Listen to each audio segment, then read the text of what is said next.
I never imagined a simple act of kindness would turn my entire world upside down. It was supposed to be just another cold, rainy Tuesday night. I'd worked late, grabbed some gas, and was about to head home to my usual quiet, bland life. The kind of routine that numbs your emotions, which was exactly how I preferred it after everything I'd been through. Then I saw her. She was curled up by the side of the gas station wall, soaking wet, trembling. No sign, no begging, no noise, just stillness. A duffel bag tucked tightly against her chest like it was her only lifeline. Her clothes were dirty, her shoes barely intact. But it was her eyes that caught me. Those eyes, wide, dark, and hauntingly familiar. I tried to look away, I really did. I reminded myself of all the reasons not to get involved. I didn't know her. I'd been burned before, more than once. And helping someone meant opening a door I'd deliberately kept shut for years. But something inside me wouldn't let me leave. I walked over, asked if she needed help. Her voice was soft, almost broken. She said she just wanted to get out of the rain, maybe wash up, that was it. No begging, no manipulative charm, just human desperation, quiet and raw. I hesitated, keys in hand. My logical brain was screaming no, but my heart, the piece of it that wasn't completely numb, told me otherwise. I offered her a ride, told her she could take a shower at my place. She looked at me like I'd just handed her the stars. No words, just a single nod. And then she followed me to the car like a ghost. The silence during the drive was heavy. I glanced at her occasionally, still soaked, still trembling. She never asked where we were going, never spoke, just looked out the window like she was afraid of disappearing. When we reached my house, I handed her a towel, some clean clothes, and showed her to the bathroom. She whispered, "Thank you," before quietly closing the door behind her. I stood in the hallway, hands shaking slightly, unsure why I'd just brought a total stranger into my home. But deep down, something told me she wasn't a stranger at all. I didn't know it then, but that moment, offering a shower to someone the world had forgotten, was the beginning of a story I never thought I'd live. If only I knew who she really was. I had been alone for 3 long years, a time marked by a betrayal that left my soul in tatters. My fiancé, the one I had trusted above all, had shattered my world when she cheated with my best friend. Since then, I retreated into a quiet, structured life, shutting everyone out while the ghost of that heartbreaking event silently haunted me. Living alone in a modest apartment, I had built my walls higher with each passing day, protecting myself from any possibility of feeling too much again. Routine was my refuge, but it had also left me numb, until that fateful night at the gas station. After offering shelter to the quiet, mysterious homeless woman, I found myself questioning my own carefully maintained distance. I watched her step into my kitchen, every move gentle and measured, as if she were used to treading on fragile ground. She didn't beg for anything, nor did she sulk like those society sometimes labeled as trouble. Instead, she simply nodded politely when I offered her towels, fresh clothes, and a warm meal. Her gratitude was palpable, an expression that glowed with a mixture of relief and something too deep to label immediately. After dinner, she disappeared into the bathroom to take a shower. The sound of the running water was a small comfort on an otherwise lonely night. I found myself drifting to the open doorway, drawn by a fragile connection I couldn't quite explain. That's when I heard it, a gentle, muted sob echoing softly against the tile. In that moment, I realized she was not only physically cold, but emotionally wounded as well. A few minutes later, as I casually walked back to the living room, I couldn't help but notice her reflection in the window of the bathroom door. There, for a brief span, she lingered in front of a framed photograph on my mantel, a picture of happier times, one I kept hidden from prying eyes. She stared at it too long, as if searching for a memory or a clue. I knew then that she wasn't merely a random soul lost in the storm. She knew something about me, something deeper than I had ever shared with anyone. Her quiet presence resonated with my own hidden scars, and that silent exchange sparked a delicate, yet profound connection. Even though she said nothing, every glance she gave and every tentative movement spoke volumes. There was an air of secret knowledge about her, a subtle hint that the person I had taken in might be intertwined with my past in ways I never expected. After her shower, she emerged wrapped in the oversized sweater I'd left out. Her hair was damp, her face freshly washed, and yet, the pain in her eyes remained untouched. She moved softly, like someone who didn't want to leave footprints behind. We sat in silence for a while. I had made tea, unsure what else to offer someone who had nothing. She sipped quietly, almost like she was afraid to take up space. But then, slowly, she started asking questions. At first, they seemed innocent enough. "Do you live here alone?" she asked, eyes scanning the room. I nodded. "Yeah, been that way for a while." Then came more. "Do you have family in town? Do you work from home? Have you always lived here?" They weren't the kind of questions a stranger would normally ask. Not so quickly, not so precisely. Something about her curiosity was just a little too targeted. My gut tightened, but I smiled it off, reminding myself that she was probably just making conversation. Maybe she was just nervous. Still, something didn't sit right. That night, I left the guest room door slightly cracked, just in case she needed anything. But around midnight, I heard soft crying again. Only this time, it wasn't coming from the bathroom. It was coming from the guest room. I got up quietly and walked toward the sound, my heart pounding harder with each step. The door creaked open just enough for me to see inside. She was kneeling in front of my dresser, one of the drawers half open, her hands trembling over a stack of old photos I hadn't looked at in years. "What are you doing?" I asked, the words escaping harsher than I intended. She froze. The tears on her cheeks glistened under the lamplight. She didn't run, didn't make excuses. Instead, she turned to face me, and I'll never forget the way she looked right then, like a ghost caught between two worlds. "I'm sorry," she whispered. "I didn't mean to.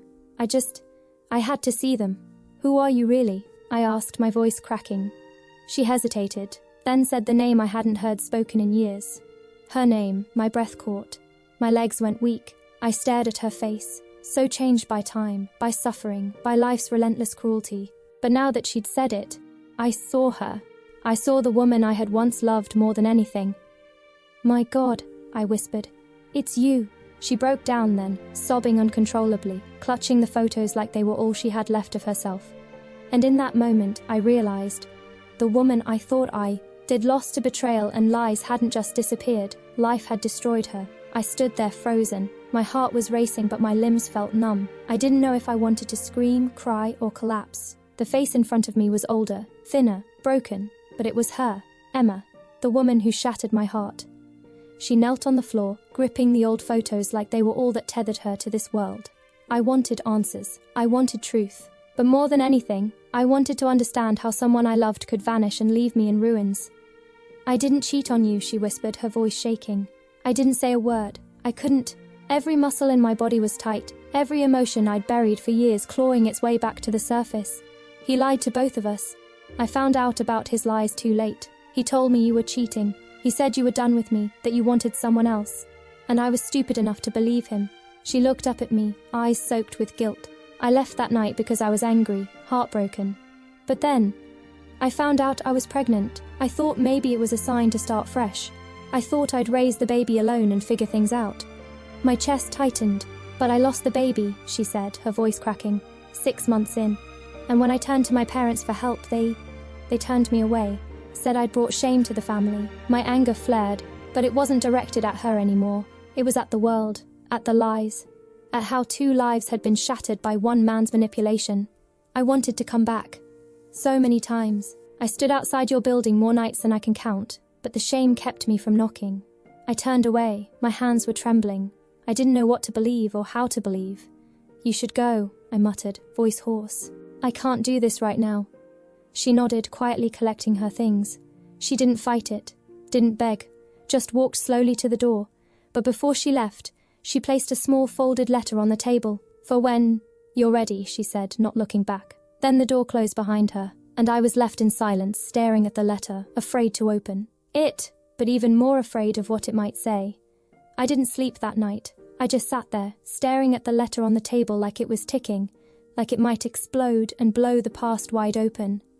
By morning, the silence in my house was deafening. Her absence felt louder than her presence. I finally picked up the envelope and opened it, my fingers trembling. Inside was a single folded sheet of paper and an old photo. The photo hit me like a freight train. It was us, smiling at the lake house we visited the summer before everything fell apart. She looked so full of life, and so did I. God, we were happy once. But it was the document behind the photo that stopped my breath. It was a hospital record, dated just after she disappeared.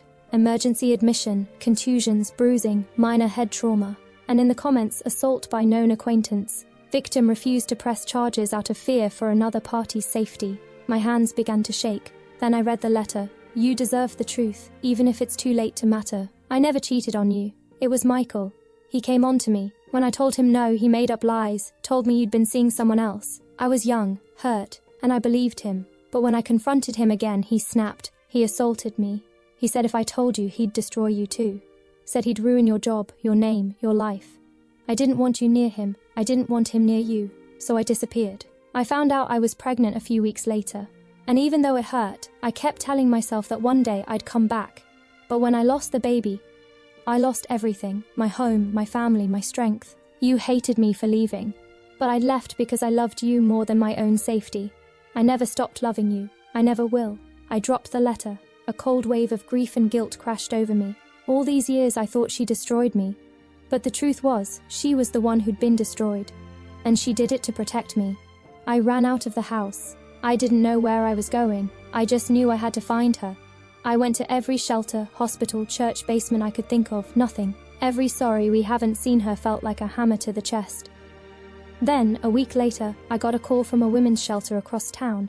They found a note with my name on it. She'd checked in, and she was going into rehab. She said to tell you, she's finally trying to forgive herself. The woman on the phone said, tears filled my eyes. So many, years of silence, so many broken pieces, and now, a sliver of hope. It took me 2 days to gather the courage to visit her.